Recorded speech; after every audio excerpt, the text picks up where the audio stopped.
name is Cameron Stewart. I'm Melanie Houston. I'm Maddie Cox. I'm Chloe Austin. And this is our presentation covering to what extent does financial literacy influence levels of anxiety and depression amongst college students. So this is our table of contents. We're going to do an introduction where we state some important facts pertaining to our research. We're then going to define our variables and other research details. We're going to go over our literature review, and then we're going to talk about our survey design and our time frame of our survey. We're then going to do an in-depth analysis of depression and anxiety, as well as an in-depth analysis of financial literacy. We are then going to talk about our sample plan and the method that we use for our survey. And then we're going to talk about our outreach strategies and our distribution of our survey, and then we're going to wrap it up with a conclusion. So our introduction. By a show of hands, how many of you have experienced some sort of financial anxiety in your life ever? So most of you. That's what our research shows, that about 80% of Americans have experienced financial anxiety at some point in their life, and 30% or more report moderate to severe financial anxiety. College students face the highest levels of financial anxiety, and that is due to newfound independence. And financial literacy does play a key role in financial well-being, but financial literacy does remain low nationwide. And our research explores the relationship between financial literacy and mental health in college students. So defining our variables, we have our independent variable, which is financial literacy, and our dependent variable, which is anxiety and depression in college-age students. Our independent variable can be defined as the ability to understand and use financial skills to make informed financial decisions. And then for our dependent variable, anxiety is a feeling of excessive worry or fear of future events. And depression is a persistent feeling of sadness or hopelessness, and that can affect daily functions. Next, I'm going to talk about the research we found in a literature review. Starting with financial anxiety in the United States, as Cam said, financial stress is one of the leading sources of anxiety for adults, with over 80% reporting anxiety about the financial situation. Next, financial literacy levels in the United States have remained at about 50% for the last 8 years. This may be influenced by the fact that finance and financial literacy courses are often not required in public schools, meaning that college students often enter college with no prior knowledge or education on how to manage their finances effectively. And last, financial behavior of college students. This behavior varies across students and often reflects their background. A study from Virginia Tech shows that students with prior guidance, either from an educator, peer, or parent, are more likely to succeed with future financial decisions.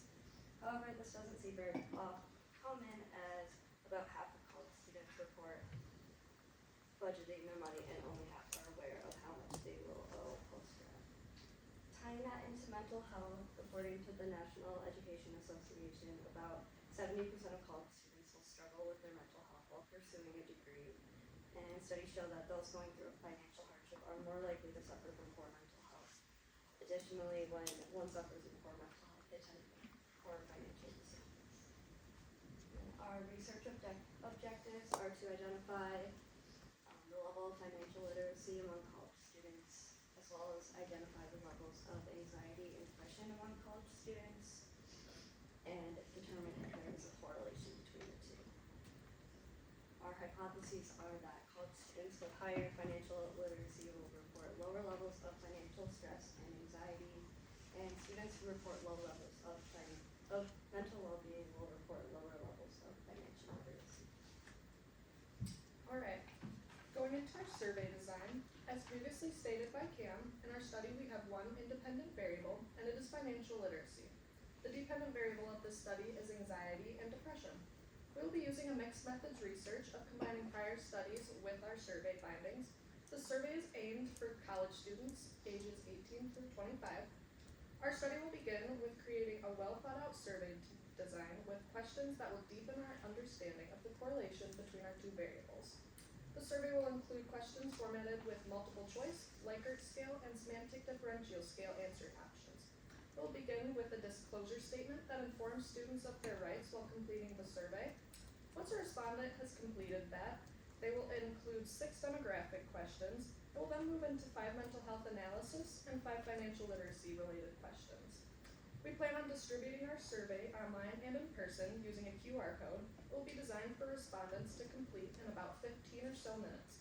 We expect the design process to take approximately 1 week for us to complete.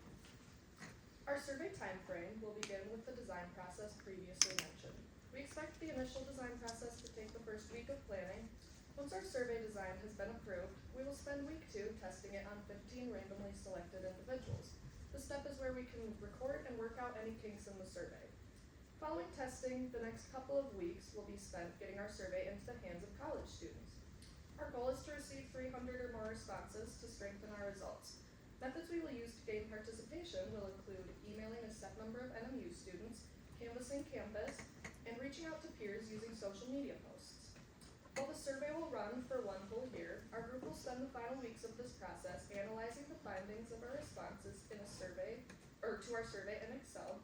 With the results compiled into a spreadsheet, we will then be able to form a report. Depression and anxiety, our study's dependent variables, will be measured through the responses from 5 mental health evaluation questions. To deepen our knowledge of students' financial stress, there will be questions regarding their personal financial situation at school and the level of stress that bill payments add to their day-to-day life. We will format questions in the mental well-being section using the semantic differential scale in order to gauge the level of stress that respondents are currently facing. Studies have proven that in times of financial hardship, people will face heightened levels of depression and anxiety. With that prior knowledge, we suspect to link financial literacy to differing levels of anxiety and depression. Results from the mental well-being portion of the survey will be reported to then analyze the relationship with financial literacy. The independent variable of financial literacy will be measured by students' response to finance-related topics. Questions will begin with deepening our understanding of their current financial position. Topics will include students' credit card payments or debts, if any, their current savings plan, and how/who they have received any prior financial knowledge from. Using our demographic responses from the first section of the survey in comparison to financial literacy-related questions, we will have insight towards demographics and how prior teaching shapes college spending. To grasp their current financial position, we will ask how confident they are that an unexpected major expense is manageable at the time.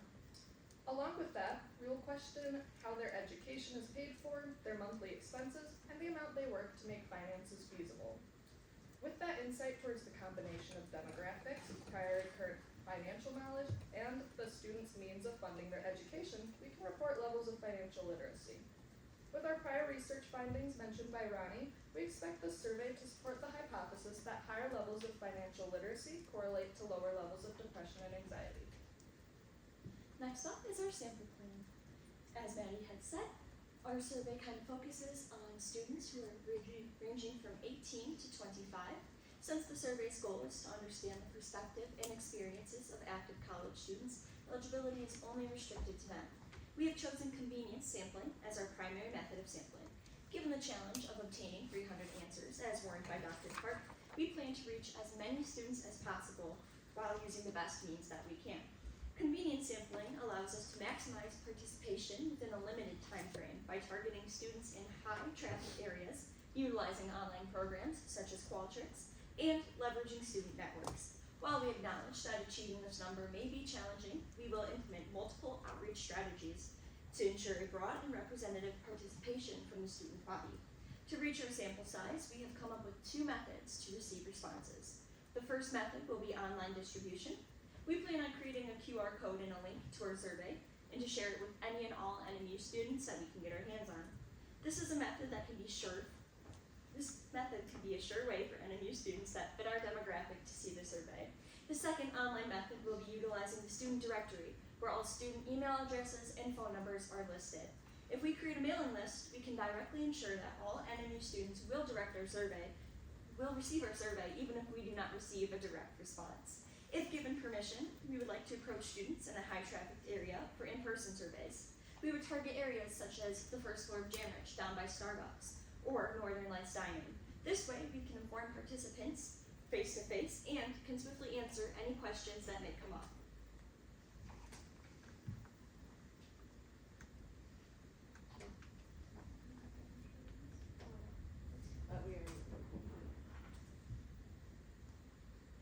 Yeah, in conclusion, we're going to be using both online and in-person education, and we are committed to maximizing student